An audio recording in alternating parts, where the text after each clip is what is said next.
La cadena Democracia presenta Controversia. Estamos retomando con fuerza, cumpliendo las metas previstas. Hay que actuar con la fuerza que se necesita. Controversia. Sería un subsidio directo al consumidor. Una zona de seguridad del Estado. Controversia. Temas relevantes analizados a profundidad. Controversia. Con Miguel Rivadeneira. Comenzamos.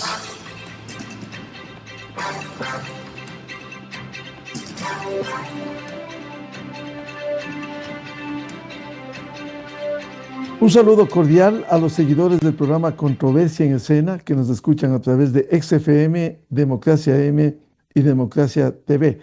También nos siguen a través de Radio Ritmo FM en Imbabura 103.5.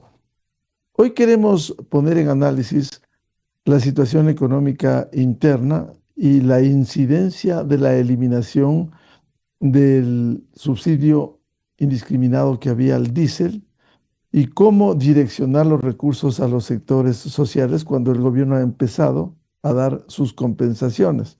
Por un lado, esta semana que ha sido muy movida y de reacciones, por ejemplo, se ha comenzado a pagar a los transportistas un bono entre 400 y $1,000. También la devolución del IVA, que estaba represada 7 meses hasta el viernes anterior, entre febrero y agosto, se ha pagado ya 4 meses, hemos verificado eso, 4 meses, y queda pendiente junio, julio y agosto. Es decir, se ha comenzado a dar esas compensaciones. Pero al haber sido esta semana muy movida y de reacciones, es bueno precisar y que haya entendimiento sobre esta decisión del gobierno de eliminar el subsidio al diésel y establecer mecanismos de compensación, como señala el decreto 125 del Ejecutivo. Para analizar el tema, quiero dar la bienvenida al economista María Herrera, analista y académica, el economista Santiago García, catedrático en la Universidad Central del Ecuador, y el economista Alberto Acosta Burneo, de Análisis Semanal. Bienvenida, bienvenidos. Economista María Herrera, ¿cuál sería su lectura inicial de esta medida que esta semana generó reacciones respecto de la eliminación del subsidio al diésel? Buen día. Buen día, Miguel. Buen día, Santiago y Alberto. Gracias por la invitación. Yo creo que la sociedad entera, o al menos la mayoría, hemos recibido de alguna manera eh, con gozo, diríamos, esta eliminación del subsidio al diésel, que era que veníamos nosotros, y entiendo los que estamos aquí, pidiendo, porque era una forma de transparentar la economía, porque los subsidios de alguna manera son unos mecanismos artificiales que no permiten un desenvolvimiento real de la economía. En ese sentido, yo creo que también el presidente Noboa ha tomado una decisión acertada, porque está tratando de que los ingresos que tiene el Ecuador sean los verdaderos y sean los que llegan al presupuesto general del Estado. Entonces, en ese sentido, a mí me parece la medida acertada. No obstante, creo que la distribución que se haga de esos recursos no me parecería la más adecuada en este momento, porque es una distribución demasiado pequeña. Cuando esos recursos se pudieron haber utilizado, son 1.100 millones de dólares que pudieron haberse ido, digo yo, por ejemplo, a un rubro grande como es el tema de los hospitales o de la salud pública, que en este momento está tan venida menos, y que pudiéramos haber hecho si se quería hacer una redistribución social, como efectivamente se viene pidiendo y como es un anhelo de los diferentes sectores sociales, que por ejemplo esos recursos se hubieran podido ir a los hospitales para que de forma inmediata prácticamente la gente más pobre tuviera unas condiciones dignas de salud y no tuviera que ir a pedir simplemente que le atiendan, pero como una forma demasiado indigna, y también que tengan medicinas, que puedan tener un acceso digno a la salud pública.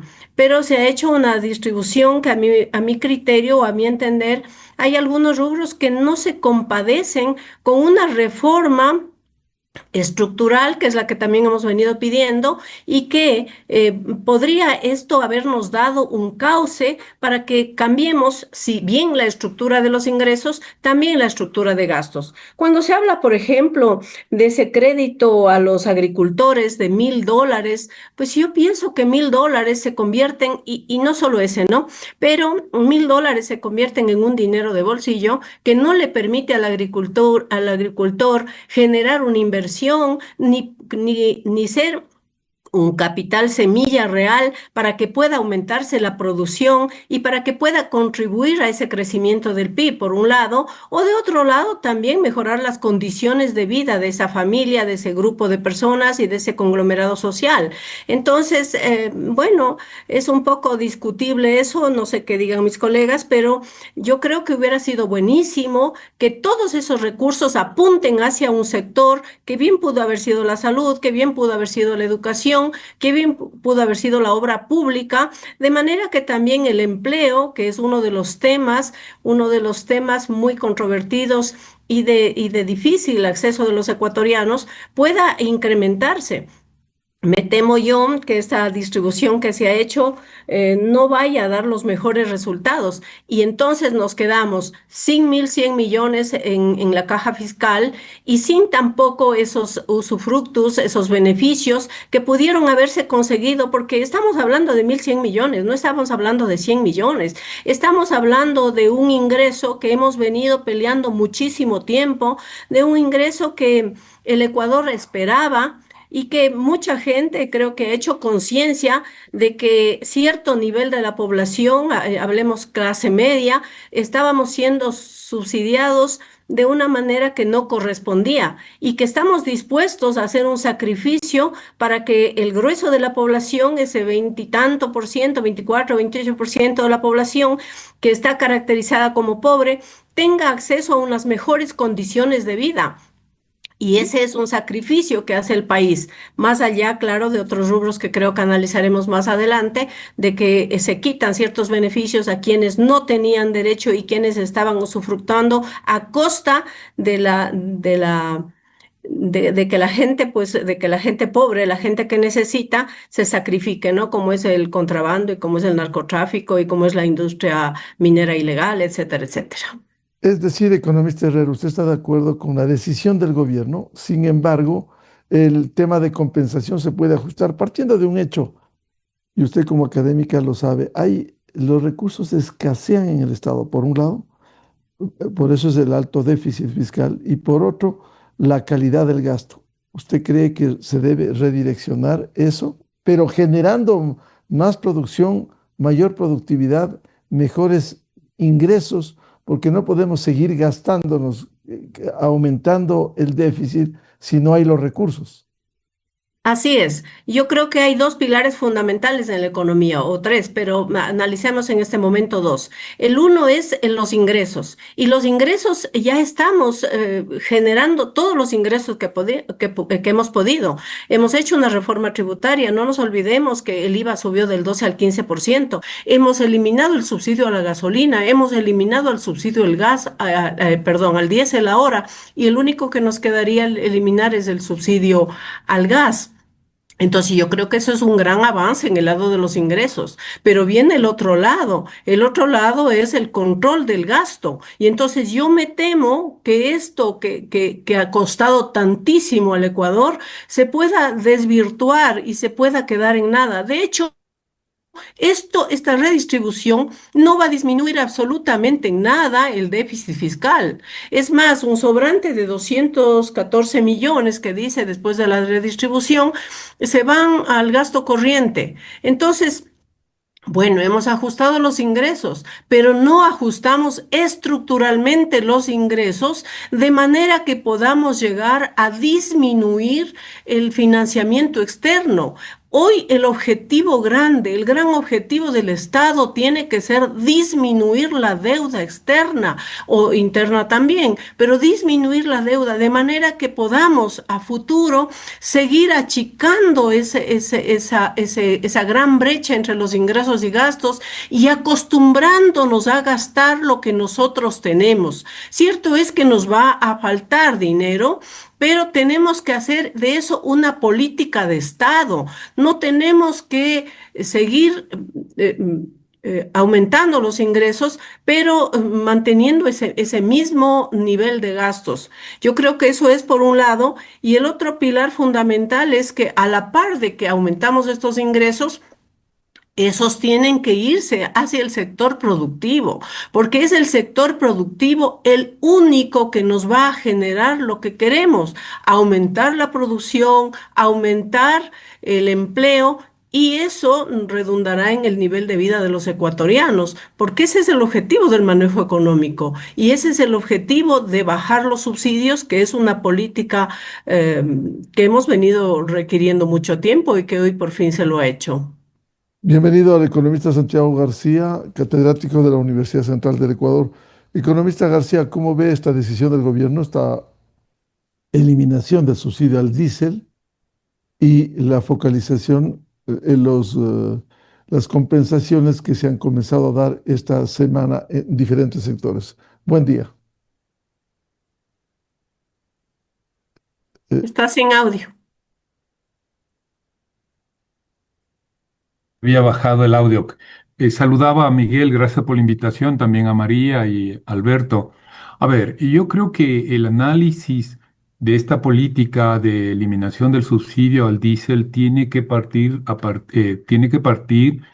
a través de dos elementos. Uno, que sin duda crea oportunidades, y segundo, al mismo tiempo crea peligros y amenazas. Me refiero a las oportunidades. Yo creo que se estaría dando fin digamos, un subsidio que tiene muchas aristas negativas. Por ejemplo, cuando uno ve los temas, por ejemplo, de lo que significa la canalización de recursos públicos, es mucho más importante entregar recursos a las universidades que subsidiar un subsidio como este, ¿no es verdad? Perdón la redundancia, pero esa es la idea, es decir, la oportunidad es quitarnos esta política que digo tiene muchas aristas negativas, ¿no? Otro es el tema ambiental. El mundo camina hacia una descarbonización y nosotros, en cambio, vendíamos diésel con subsidio, lo cual está en la antítesis de esta tendencia a una descarbonización, a una economía más verde. Pero yo sí quiero anotar, y ojalá pueda luego, no en un momento, sino luego en el desarrollo del programa, si hay una amenaza. Y ahí los economistas sabemos que cada país tiene sus particularidades para lo que se llama la estructura de precios. Y la estructura de precios sí va a ser afectada por este incremento del diésel. Cierto es que hay unas medidas compensatorias. Ya María ha notado una serie incluso de limitaciones y problemas. Creo que hay una serie de, digamos, de compensaciones, pero que no necesariamente van a poder detener unos impactos en la estructura de precios. Y me refiero concretamente al tema de inflación. No creo que tampoco sea y esperemos una inflación desbocada, pero va a afectar a la inflación, y algo que nos preocupa más, va a afectar a la canasta básica familiar, que de por sí ya resulta complicada para la mayoría de ecuatorianos, no para las clases medias y altas, sino precisamente para esa gran población que son grandes conglomerados humanos que viven en la informalidad, que tienen trabajo precario, que no tienen unos ingresos sostenidos. Entonces les resulta cada vez más complicado llegar a la canasta básica. Y concreto, y cierro esta idea de este peligro, porque si uno ve la estructura, cómo se subdivide o cómo se calcula la inflación en el país, el 22,5% de la canasta de inflación está vinculado con alimentos, precisamente vinculado a unos costos de transporte. Luego un 15% tiene que ver con los costos de transporte, y finalmente un 10% en bienes y servicios diversos. Es decir, el componente inflacionario en el Ecuador, al menos un 50% de los elementos que configurarían una inflación, pues se vinculan con el tema de los costos de transporte. Así que no es, le escuché termino con esta idea, algún político en la asamblea que piensa que es cuestión de querer o no querer. No se trata de querer o no querer, se trata de que la economía funciona bajo ciertas lógicas, y al afectar un costo de producción importante como el transporte, me parece que puede haber un impacto negativo para las grandes mayorías que hoy por hoy, lamentablemente, están afectadas por este empleo precario. Son 5.200.000, el dato exacto lo mencionó Miguel para dar el argumento con cifras. 5.200.000 ecuatorianos viven en precariedad laboral, que se llama el empleo no adecuado, y 3.200.000 ya somos los privilegiados con el empleo adecuado. Entonces, va por ahí mi análisis, destacar estas ventajas, pero también no dejar de destacar estas amenazas que sí están presentes en el caso ecuatoriano. Economista Santiago García, quizás esas amenazas que usted señala por los hechos y por la experiencia, quisiera para que usted lo responda. Y hay una experiencia último. En junio del año pasado se quitaron los subsidios a las gasolinas, especialmente la Eco y la Extra. Inmediatamente hubo un ligero repunte de precios. Sin embargo, la inflación ha estado controlada en el Ecuador. La inflación apenas repuntó transitoriamente a 1,57% en julio, pero luego descendió a los niveles que hoy estamos, una inflación controlada. Quizás al comienzo ocurre eso, pero luego se ha estabilizado sin dejar de reconocer que pudiera impactar en los precios, pero no de la manera que constituiría en otras economías. Buen punto, Miguel, sino que hay varios criterios de aclaración. Uno, no es lo mismo el consumo de diésel para temas, estoy pensando en temas productivos de comercialización de carga pesada, y no es lo mismo el consumo de gasolina extra y la super, ¿no? O sea, eso tiene más que ver con otras características. Entonces, tampoco mi idea, en este programa no estoy, ni quiero, ni intento ser alarmista, estoy diciendo que va a haber un gran impacto inflacionario, estoy diciendo que sí va a haber o es posible que exista un impacto en la inflación.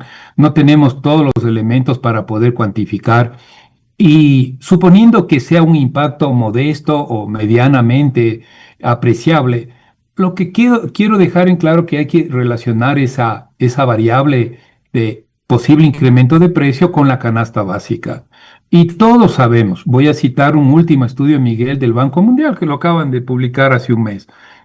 Este rato, 3 ecuatorianos de cada 10, 3 de cada 10 son pobres. Y lo que menciona el informe del Banco Mundial es que el peligro para que 3 más, ya sea este año o en los próximos 2 o 3 años, ingresen a la pobreza si no se toman medidas correctivas o medidas pro empleo, pro eliminación o enfrentamiento a la pobreza. Entonces, Miguel, a mí me preocupa eso, ¿no? En el sentido de que esta medida va precisamente o podría afectar esa tendencia que lo dice el propio banco, ¿no? Es decir, los ecuatorianos, 3 de 10, tienen peligro de caer en la pobreza. Entonces me preocupa que caer en la pobreza precisamente implica esto, ¿no? De que se encarezca la canasta básica, dejando constancia de que no quiero ser alarmista, ni tengo lamentablemente el dato, pero sí hay esta cuestión, esta preocupación que seguramente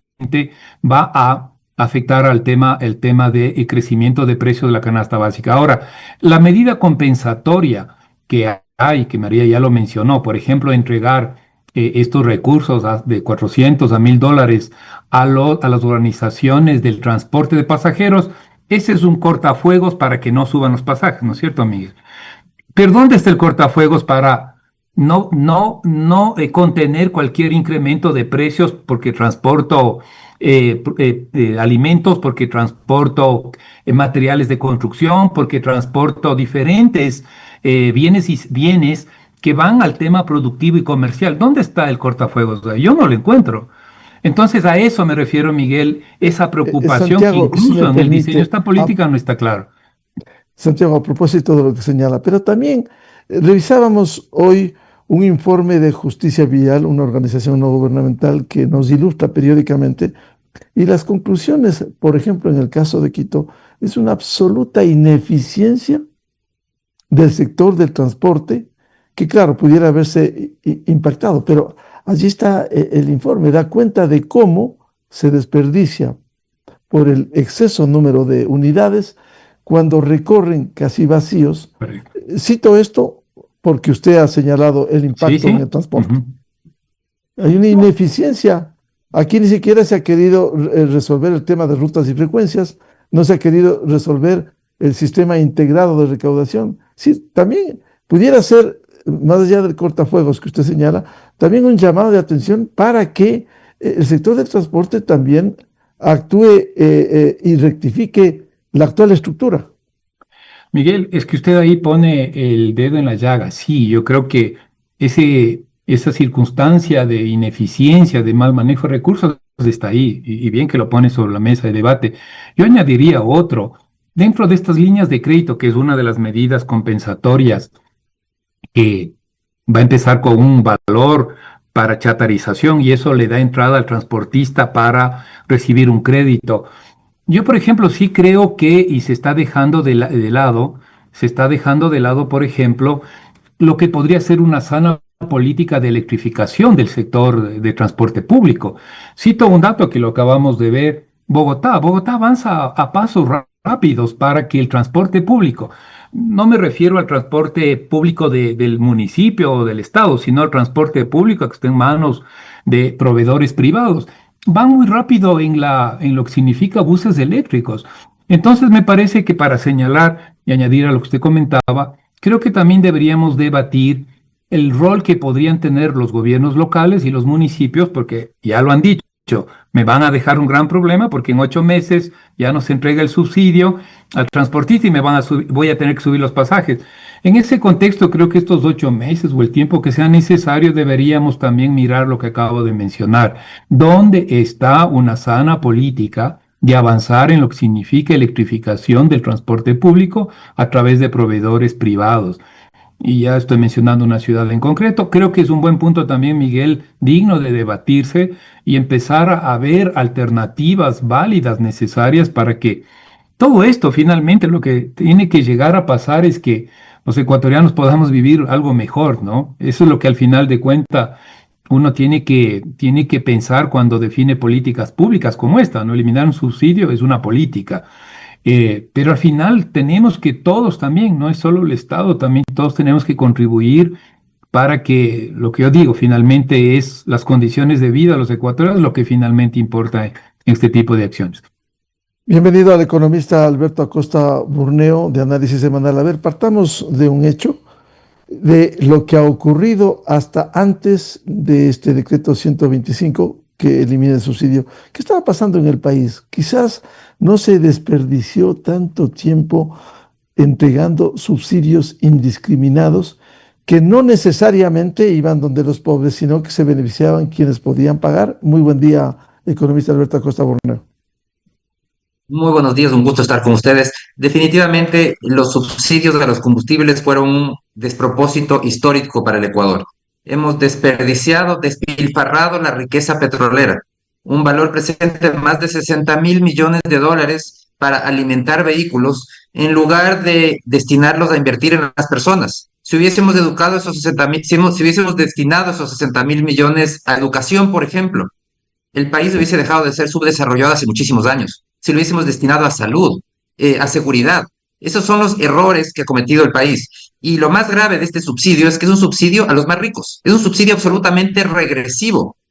Y hay estadísticas, hay cifras, un informe que lo elaboró el Ministerio de la Producción ya hace algunos años, y llegaron a la conclusión que en general los subsidios, el 55% del subsidio se entregaba o lo capturaba el 20% más rico de la población, el 55% del subsidio, hablando de manera general en todos los subsidios a los combustibles. Estamos hablando que eso es alrededor de 1.500 a 2.000 millones de dólares por año para subsidiar a los más ricos del país.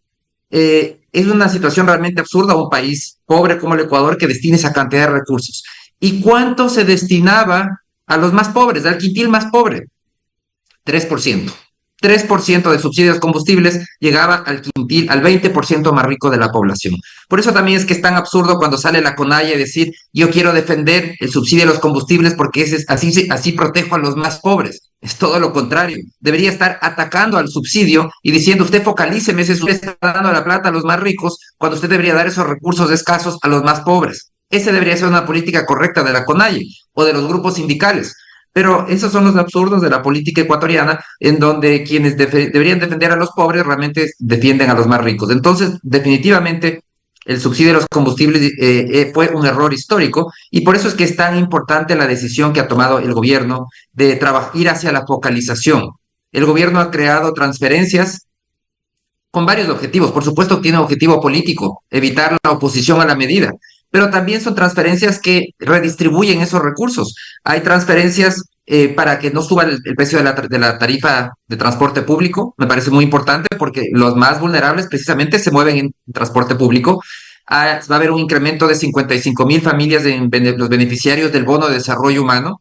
Y la discusión, coincido con lo que decían hace un momento, la discusión tiene que venir con seguir mejorando esas transferencias, tienen que ser transferencias directas, tiene que ir a quien más lo necesita. Yo creo que la mejor de las transferencias es el bono de desarrollo humano y se puede analizar otras opciones de transferencias, que esto vaya para garantizar que vaya a educación, mejorar los presupuestos de educación, etcétera, para que no vaya a un gasto público de baja calidad.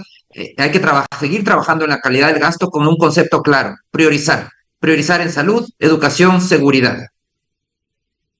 Economista Alberto Acosta Borneo, ¿le preocupa a usted que pudiera haber un repunte de la inflación como consecuencia de esta medida en el diésel?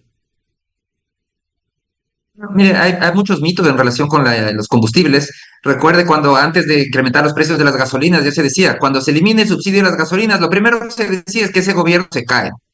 Bueno, el año pasado se eliminó ese subsidio y el gobierno no se cayó. O el segundo que se decía, esto va a generar una espiral. Tampoco sucedió. Hubo un incremento inicial de los precios y la inflación al mes siguiente estuvo ya descendiendo nuevamente. ¿Qué va a suceder ahora?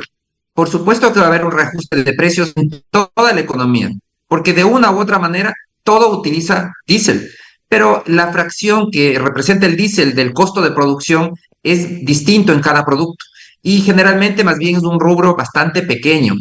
El transporte en sí cada vez representa menos de los costos de los productos. Por eso es que nosotros podemos consumir productos de Asia, de Europa, de Estados Unidos, de cualquier lugar del mundo. Si es que el transporte sería tan caro como era hace 200 o 300 años, pues representaría un costo muy alto del producto. Pero vemos cómo el transporte cada vez representa una fracción menor. Entonces, el impacto que se va a producir va a ser un impacto reducido, va a haber un repunte en la inflación el primer mes, va a subir la inflación y los siguientes meses va a comenzar a descender. No se puede producir una inflación, una espiral inflacionaria de la teoría económica que ya se ha analizado este tipo de cosas. Cuando sube el costo de un insumo de producción, no se puede producir una inflación recurrente. Puede haber incremento de precios, hay un reacomodo, pero no es una inflación recurrente. Para que haya una inflación recurrente tiene que haber una causa monetaria de por medio y en este caso no hay causa monetaria. Por otro lado, por supuesto que hay también en este momento mucha incertidumbre. Entonces, lo primero que sucede, antes incluso de que ya se sienta el efecto económico de la medida, ya hay una especulación. Hay actores que están con miedo y se ha sumado un miedo adicional que es el de los cortes, las paralizaciones de las vías. Entonces, por ejemplo, en la costa los precios de los mercados subieron inmediatamente porque la población se volcó a comprar un poco más frente a la expectativa de que no lleguen productos de la sierra, para dar un ejemplo. Eso también presiona los precios al alza de manera inmediata, pero eso se va a ir suavizando, eliminando conforme se pasen las pocas paralizaciones que ha habido, porque realmente han sido muy pocas, conforme ya esta incertidumbre desaparezca, y vamos a ver cómo este proceso inflacionario va a ser simplemente un repunte inicial con una desaceleración posterior. Tendremos un nuevo nivel de precios un poco más elevado, pero no va a ser un incremento muy grande, y por eso también es que el impacto no va a ser tan fuerte como se había pensado.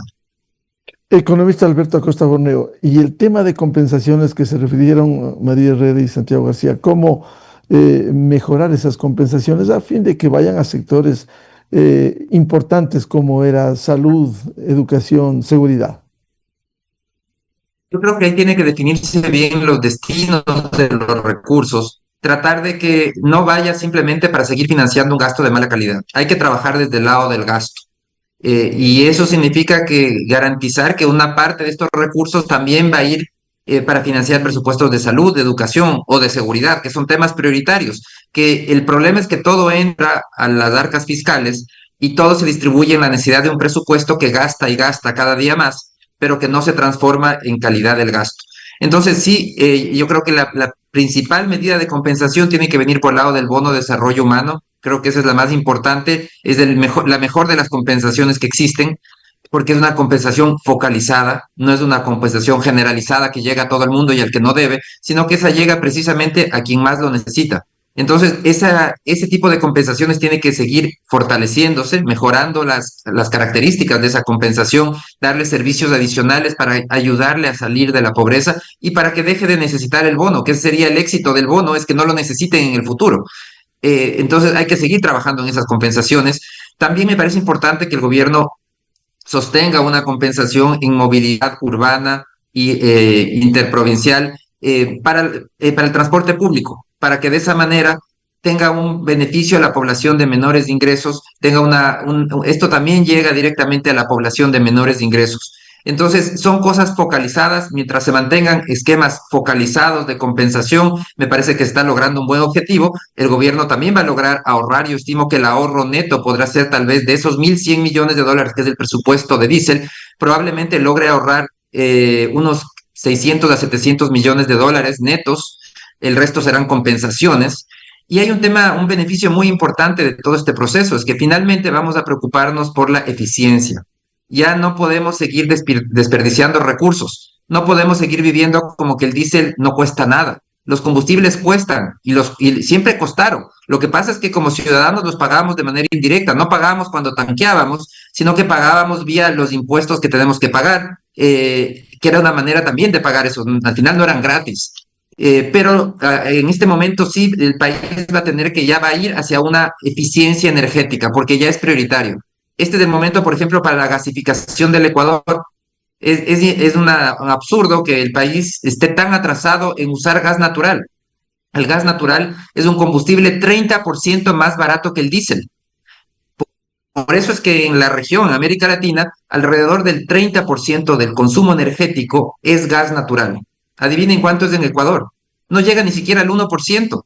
¿Y por qué? Porque teníamos estas distorsiones tan absurdas que dábamos una señal al mercado diciéndole el diésel es barato, no se preocupe, usted gaste nomás diésel cuanto quiera, cuando realmente lo que estábamos haciendo era desperdiciando recursos y contaminando en exceso. Entonces el Ecuador tiene que dar ahora sí ese salto hacia la electrificación, hacia la gasificación, porque son mecanismos de generación de combustibles, energías mucho más baratas, más eficientes, más limpias. Entonces es hora de preocuparse también del tema ambiental y preocuparse de la eficiencia en la producción. Hay sectores como el sector camaronero que está desconectado de la electricidad.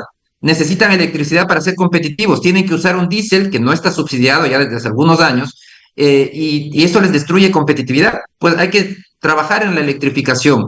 Y así tenemos la actividad minera, por ejemplo, todo el crecimiento minero no tiene electricidad para ese crecimiento y así podemos sumar a otras inversiones que no se pueden realizar porque el Ecuador no tiene suficiente energía. Bueno, esta es una oportunidad para seguir racionalizando nuestro esquema energético de manera general, para tener un mayor uso más eficiente, y más eficiente significa ir hacia las alternativas, un mejor mix energético, hacia las alternativas más baratas y menos contaminantes. Vuelvo con la economista María Herrera. A ver, luego de corregir estas distorsiones, como se ha señalado, un subsidio indiscriminado al diésel, ¿cómo lograr hacer más eficiente? Y por otro lado, ¿cuáles debieran ser los verdaderos beneficiarios de esta reforma? A ver, yo creo que cuestionada o no esta distribución o esta redistribución del subsidio, como ya se ha dicho, esto es un gran avance. Es un gran avance y seguimos tomando en cuenta que tenemos que ir hacia reformas estructurales. Yo decía antes que hubiera sido bueno que estos recursos se inviertan en salud, en educación, en vivienda, en obra pública, pero no se lo ha hecho así. De cualquier manera, pienso que también, además del componente político que ya se lo ha mencionado y que creemos que está implícito, el gobierno pensaría que tiene que quedarse sin estos pendientes de deuda que tiene con los sectores sociales. Y entonces, lo que compete al presupuesto general del Estado, invertirlos de manera que nos generen empleo, que nos generen producción, que permitan al sector agrícola, por ejemplo, ser competitivo. Y yo iría un poco más allá incluso ya de solamente el subsidio, sino que de los recursos del presupuesto general del Estado, distribuirlos adecuadamente con crédito para que el sector agrícola, que es nuestro fuerte, nos satisfaga adecuadamente las necesidades de demanda, tanto locales cuanto internacionales.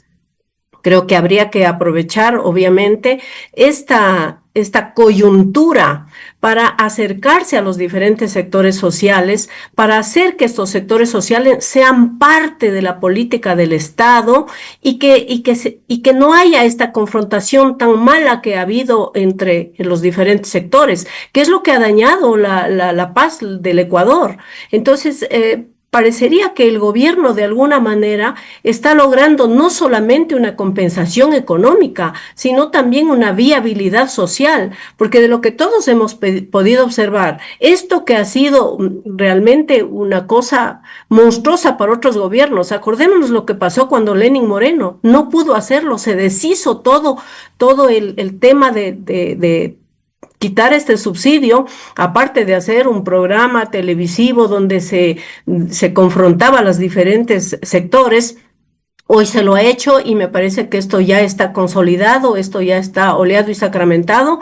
Entonces yo creo que, o sea, vamos por todos los lados, vamos por una compensación económica, que ojalá esto, y yo me encantaría equivocarme, en el sentido de que estas compensaciones logren llegar, esta focalización logre llegar realmente a quien lo necesite, que haya también una concientización de los sectores que hemos sido subsidiados y que podemos soportar esa disminución del subsidio en beneficio del país, pero que también haya esa pacificación social que tanto el Ecuador necesita. Y que por otra parte, todos los recursos que tiene contemplado el Estado en su presupuesto se vayan orientando hacia consolidar un sistema productivo eficiente, un sistema productivo que genere recursos de calidad, que nos permita, insisto, en competir adecuadamente, sobre todo en el mercado internacional. Yo creo que lograr eso ha sido bastantísimo. Ya se ha hablado también de otros sectores, de que pudiéramos nosotros ir hacia mejorar esa matriz energética.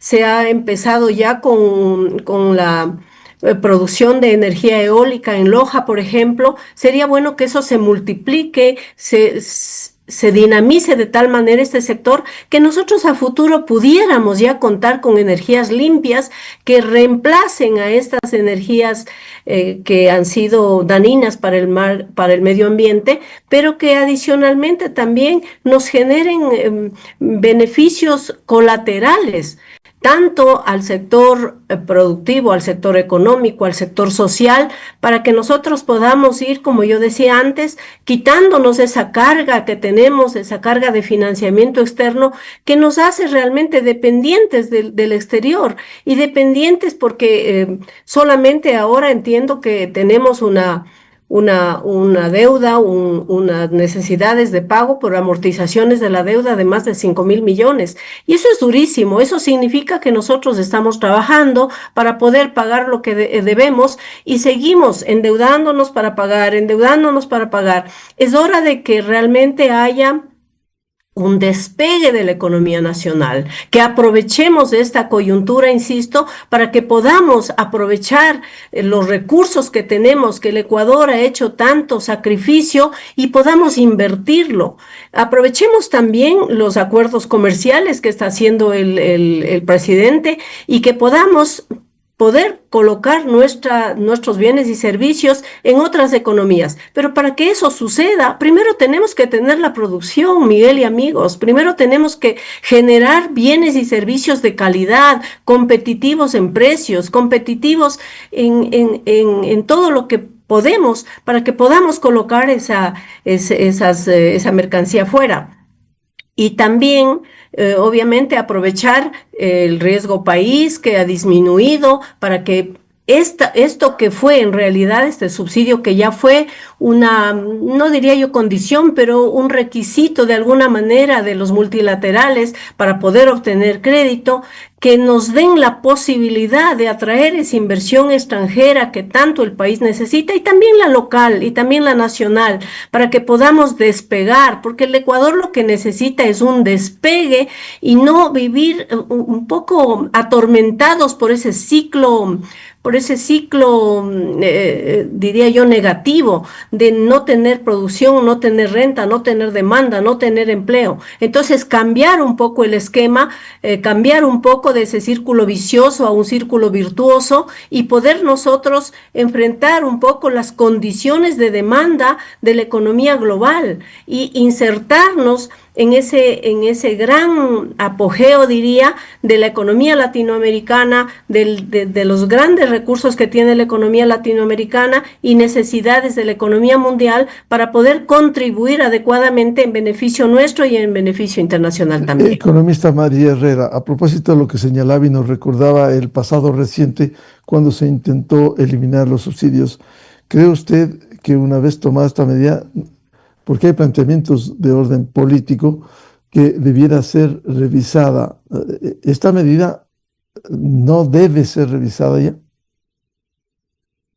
Definitivamente no. Yo creo que yo me atrevo a decir que esto ya está decidido, ya está tomado, no puede ser revisado. Hemos dado un gran paso hacia adelante y debemos concientizar. Por eso creo que es también un consenso entre nosotros el hecho de que hay que invertir en educación, porque solamente alguien que no entiende claramente el problema puede defender subsidios como este. Entonces, yo he visto con beneplácito el hecho de que mucha gente ha aceptado esta medida, incluso algunos sectores sociales, y eso es un paso importante, pero es bueno que sí, que se aclaren las cosas, que las medidas estas que se toman sean totalmente transparentes, que se explique a la ciudadanía cómo se van a distribuir los recursos, y no solamente estos, Miguel, sino todos los recursos y los gastos que hace el Estado. Debe conocer el pueblo, debe conocer la población, para que tenga confianza en cómo se manejan los recursos. Porque sí, hay muchas ocasiones que no conocemos cómo se manejan esos recursos, y eso es un principal problema, porque la gente no tiene confianza. Y si algo el país necesita es transparencia y confianza. Confiar en que quienes nosotros hemos elegido para que rija los destinos de ese país, para quien administre los recursos que tiene el Ecuador, tenga también la posibilidad de saber cómo se están haciendo esos gastos, a qué se está destinando estos recursos en este caso. Y bueno, habrá siempre diferencias, habrá no coincidencias, pero saberlo es importantísimo. Economista Santiago García, luego de corregir estas situaciones, como se ha señalado, los subsidios indiscriminados, ¿cómo volver eficiente este uso de los recursos, y también cuáles debieran ser los verdaderos beneficiarios de la reforma? Bueno, Miguel, me parece que estas dos preguntas que me haces son fundamentales. A mí me parece que todavía falta perfeccionar la medida. Yo creo que se va a mantener, pero también démosle legitimidad para que se mantenga. Es decir, no se trata solo de decir ya se tomó y bueno, y creo que sí hay una gran parte de la población que entiende el problema, como dice María, ¿sí? Pero yo creo que hay que darle legitimidad, y ahí falta más diálogo social. Nosotros nos enteramos el día viernes del incremento de de la eliminación del subsidio al diésel, y los transportistas, un tema tan vital para el país, no lo sabían. Y al día siguiente empezaron los diálogos recién, cuando ya anunciaron que iban a parar el transporte público. Yo insisto, Miguel, no hay diálogo de lo que yo conozca, y por lo menos oyendo a los voceros de lo que se llama transporte pesado. Y transporte pesado, o sea, está claro lo que dice Alberto, que los costos no son tan altos, ok, pero hay que mirar las características propias del país. Y ahí, por ejemplo, creo que hay que cerrar diálogos con las organizaciones de este tipo de transporte, buscar lo que significa también los diálogos con los que no pertenecen a los gremios de transporte pesado, pero que hacen entrega de carga comercial, de carga productiva. Yo no veo eso. Entonces me parece que en esto, en lo que estamos discutiendo y buscando alternativas para que esto funcione mejor, me parece que ese diálogo hay que plantearse, hay que desarrollarlo y concretarlo. También, Miguel, pongo sobre la mesa, ya hay un reclamo de los distribuidores y comercializadores de combustibles. Yo entiendo, o sea, como profesional de la economía entiendo que si me sube el precio el costo de adquisición del diésel, si antes necesitaba $20,000 para un tanquero y mañana necesito 28,000, evidentemente hay un costo más alto que debe ser visto de alguna manera, debe ser tomado en cuenta, porque si no estoy golpeando las finanzas de este grupo de distribuidores. No escucho a ninguna autoridad que diga, bueno, miremos. Yo no tengo la verdad absoluta, no soy experto, no llego a ese detalle, pero entiendo perfectamente que hay que evitar cualquier problema en materia y afectación digamos, de este grupo tan importante en la cadena de lo que es los combustibles, que es el distribuidor, el dueño para que el público me entienda, el dueño de la gasolinera. Entonces, él tiene todo el derecho a ganarse un remanente, un ingreso, ¿no es verdad? Y eso, al tener que invertir más porque cuesta más la materia prima para ellos, que sería el diésel, entonces eso.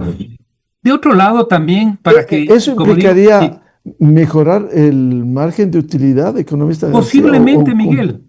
Claro, Miguel, es eso es lo que estoy poniendo sobre la mesa. Qué pena no darle el detalle y decirle, mire, es que yo creo que este margen no lo conozco. Solo estoy poniendo sobre la mesa que todavía esta medida de eliminación del subsidio al diésel falta más diálogo social del gobierno. Y segundo, yo decía otra idea, Miguel, para desarrollar. No sé si alguien recuerda aquí los dos compañeros invitados. Pero revisando un poco las políticas del gobierno del señor Lasso, quiso implementar una línea de crédito que se llamaba 1.30. Yo me había olvidado, pero haciendo estos análisis, era 1% a 30 años, un fracaso total. ¿Por qué traigo a colación esto? Porque hay que perfeccionar una medida compensatoria, Miguel, que dice ahora es del 7,7. ¿Cuál es el 7,7? Entiendo 7 años y 7% de interés. Necesitamos transparentar porque esto ya se viene implementando y que no sea un fracaso como del señor Lasso. Entonces, por el bien del país, no me interesa criticar a un gobierno por ser un tal o cual gobierno, no, yo no voy en esa línea, yo solo voy en la línea de lo que nos interesa a los ecuatorianos. Entonces, Miguel, perfeccionemos, necesitamos transparencia en esa medida de compensación. ¿Qué es el 7,7? ¿Cuánta pérdida ha tenido el Ban Ecuador sobre eso? ¿Cuánto ha ganado? ¿Cuál es el proceso de sostenibilidad? No lo conocemos. Y finalizo, hay que perfeccionar la propia medida a través de las medidas de compensación. Yo no creo que pagar el IVA al adulto mayor sea una compensación, por favor. O sea, esa es simplemente la obligación del Estado, está en la ley, hay que devolver el IVA a la persona adulta mayor. O sea, ¿por qué tengo que decir que eso ahora sí, ahora no sé qué? Ahí sí caen en el tema muy de discurso político que a mí personalmente no me cuadra bien en esta lógica. Queremos que la medida y cerremos la página esta de lo que significa la entrega de un subsidio, ya creo que hemos dicho lo malo, todo lo que ello implica. Pasemos de página, pero pasémoslo bien, pasémosle pensando en que a las grandes mayorías de ecuatorianos que hoy sí no tienen las mejores condiciones de vida, pues no sean como siempre los grandes afectados. Creo que ahí Claro, podemos economista tener un mejor García, diálogo social. al pasar la página, como usted dice, significa que esto no puede revisarse ya, esta distorsión del subsidio indiscriminado al diésel. El reclamo social, Miguel, va a seguir. O sea, a mí no me queda duda. Pero lo que acabo de decir, por ejemplo, dentro del diálogo que tiene que haber con organizaciones sociales, gremiales, plantearse esto. ¿Cómo funciona el 7,7? ¿Cómo le vamos a dar sostenibilidad? Dos, lo acabo de mencionar. ¿Cómo hacemos para llegar a diálogos y consensos con la carga pesada? ¿Cómo hacemos un diálogo con los gremios empresariales para que se maneje de la mejor manera cuando se contrata un camión, ¿no es cierto?, que funciona a gas y que me distribuye la leche en todo Quito? O sea, esa es la legitimidad que creo, pero si solo decimos, mire, ya está la medida tomada, así que el que quiera reclamar, que no reclame, no me parece, Miguel. Ahí sí, no me parece que ese es el camino. Necesitamos que toda política pública, insisto, toda política pública necesita legitimidad. Y la legitimidad está en la propia diseño de la política y en el diálogo. No queremos que este gobierno fracase. Por lo menos los ciudadanos no nos interese eso. Queremos que las cosas vayamos pasando páginas, pero de la mejor manera posible y nos vayamos encaminando hacia lo que nos interesa. El Ecuador hoy necesita generar empleo. Bueno, vamos pasando esa página. ¿Cómo? Necesitamos electrificar el transporte público. ¿Por qué no? Aquí los quiteños, los que vivimos en Quito, realmente nos complica la vida el nivel de contaminación de aire por el transporte. ¿Cuándo va a haber una decisión, una predisposición? Claro, eso ya pasa también a los gobiernos locales, que lo he mencionado en este programa. En fin, son las nuevas cuestiones, diría yo, de alguna manera, que sí hay que poner en el debate, que hay que plantearse para que esto resulte bueno, resulte adecuado para las mayorías de ecuatorianos. Economista Alberto Acosta Burneo, a ver, luego de corregir estas situaciones como ha sido el subsidio al diésel indiscriminadamente, ¿cuáles debieran ser los verdaderos beneficiarios de esta reforma y cómo volver más eficiente, en este caso, a la economía? Bueno, yo primero quiero hablar sobre el tema político. Yo creo que esta es una decisión, no hay que confundir lo que hizo Lasso o lo que hizo Lenín Moreno con lo que ha hecho Noboa. Son cosas totalmente distintas. A pesar de que los factores que aplicaron son los mismos, cambió el orden. ¿Qué es lo que hizo Noboa? Porque Noboa tiene una astucia política muy superior a cualquiera de sus predecesores. Y eso lo ha demostrado no solo en este caso, sino en muchos otros. ¿Y qué es lo que hizo? Es un pequeño detalle que cambió todo. Noboa empezó definiendo compensaciones. Ese es el inicio. Lo hizo con las gasolinas, lo hizo también con el diésel. Tanto es así que con el diésel, Tom anuncia la medida un viernes y el lunes a las 10 de la mañana ya estaba la plata en la cuenta de los transportistas. Cuando lo hizo Lenín Moreno, en su momento, ¿qué hizo Moreno? Moreno elevó el precio, después aplicó la banda de precios y dijo voy a negociar las compensaciones. Pasaron los meses y nunca se negoció ni media compensación.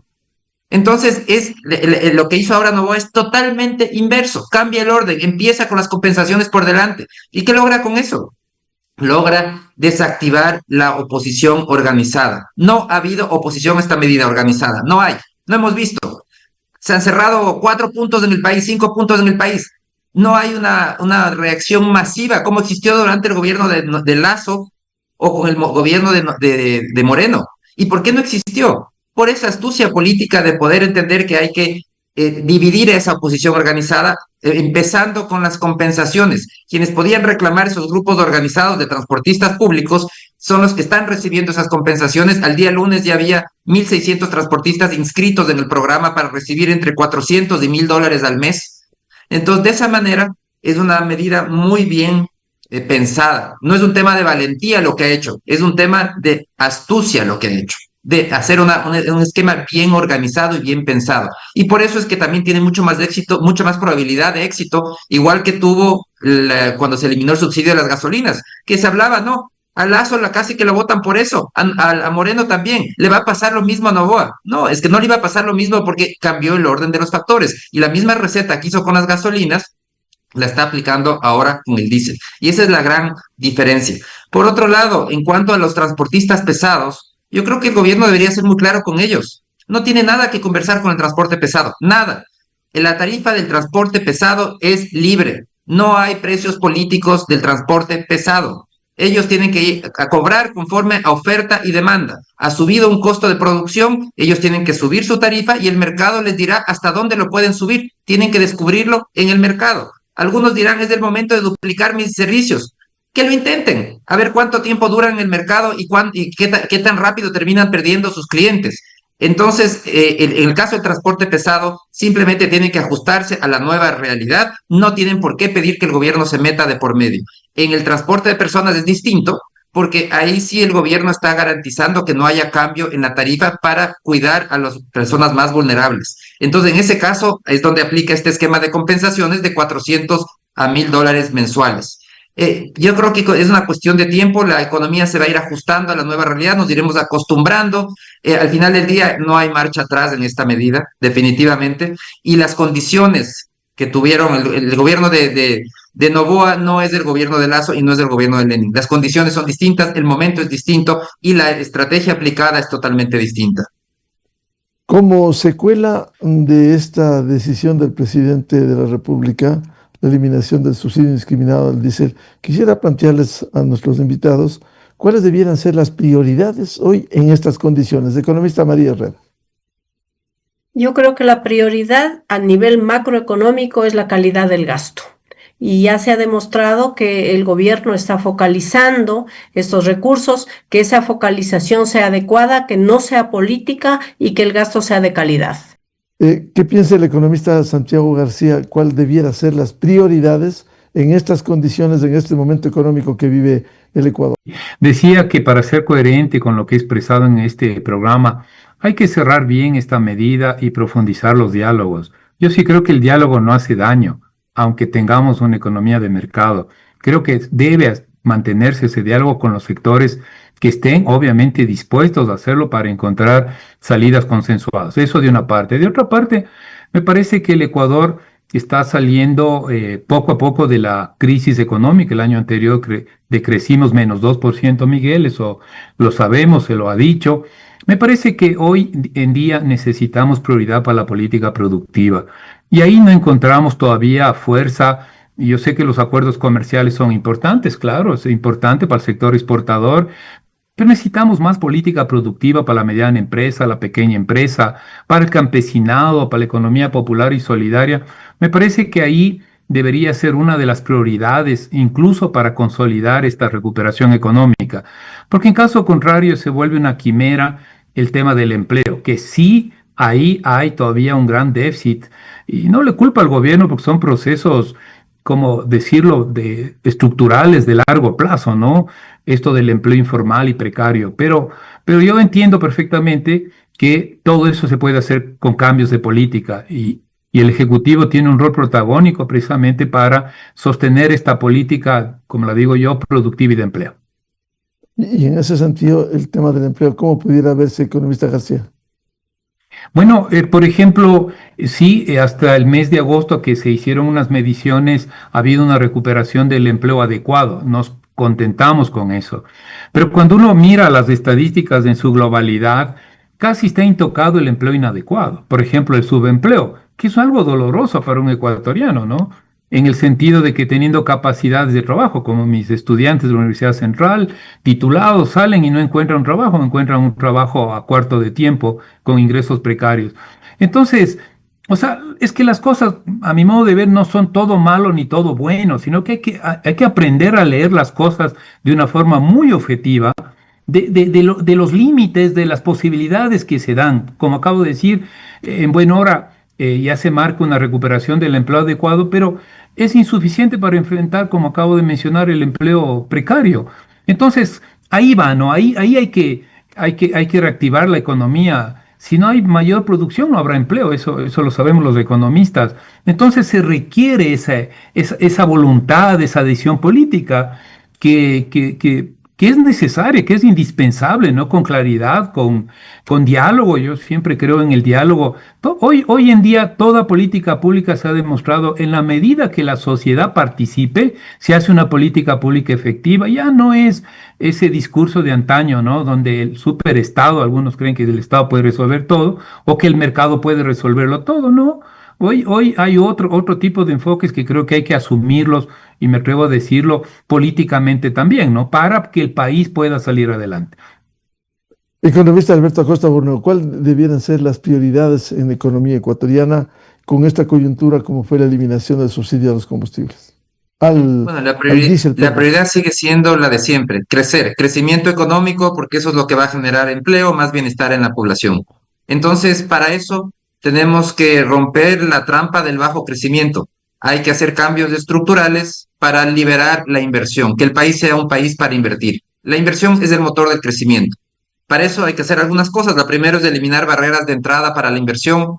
Esto implica acabar con los sectores, los monopolios estatales, esos mal llamados sectores estratégicos, abrir la competencia en todos los sectores de la economía. Actualmente, alrededor de la cuarta parte de la economía es un monopolio estatal.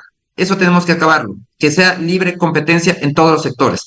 Segundo, tenemos que abrir el sistema financiero al mundo, una legislación bancaria moderna, normas de Basilea. Tercero, seguir apostando al libre comercio, que lo estamos haciendo. Estamos con retraso, algunas décadas de retraso frente a Colombia y Perú, pero lo estamos haciendo, es positivo. Debemos continuar con esa política.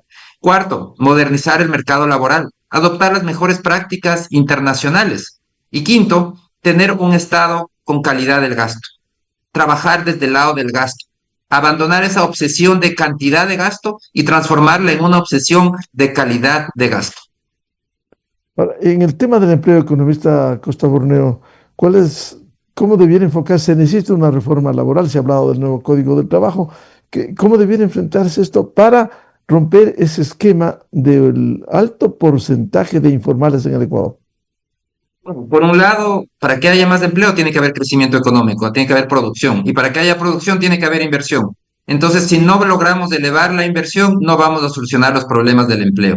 Eso es para la cantidad de empleo. Ahora, para la calidad de empleo viene por el lado de la formalización. Necesitamos tener una legislación laboral que sea cumplible por todos, no por unos pocos, porque actualmente los que están amparados con el Código del Trabajo son un grupo de privilegiados, es una minoría. El grueso de ecuatorianos trabaja, por supuesto, no es que no trabaja, trabajan, pero no están amparados por el Código del Trabajo, porque ese es un código para un grupo muy pequeñito de personas. Estamos hablando que 6 de cada 10 ecuatorianos no están amparados por ese código. Algunos son desempleados, pero el grueso son trabajadores en la informalidad.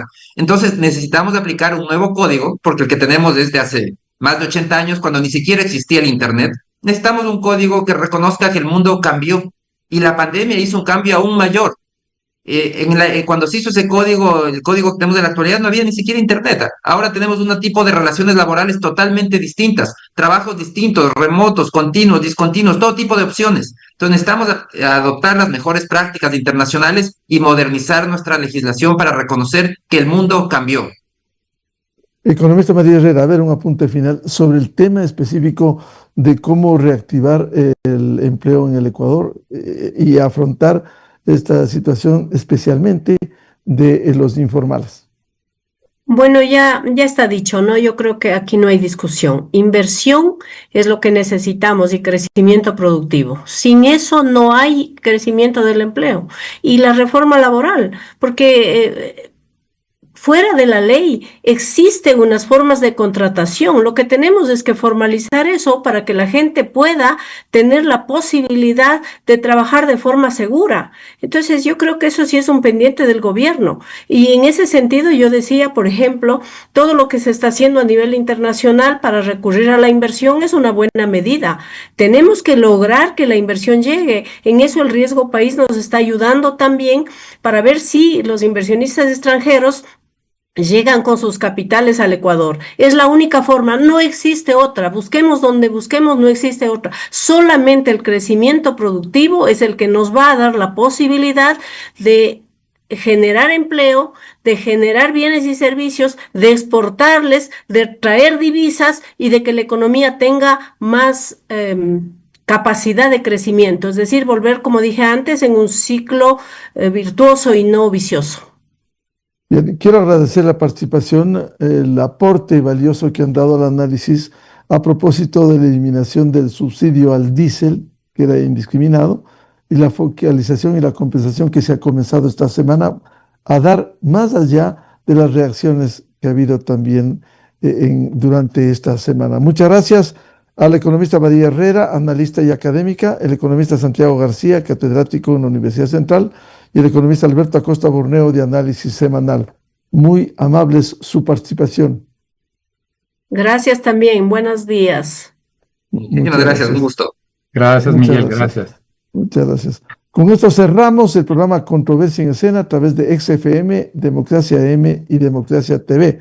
También saludamos a quienes nos siguen a través de Radio Ritmo FM en Ibarra, provincia de Imbabura, 103.5. Y a los miles de seguidores de la revista de Opinión Democracia, les deseamos un feliz fin de semana a todos. Muy buen día. Esto fue Controversia, temas relevantes analizados a profundidad. Miguel Rivadeneira vuelve el próximo sábado.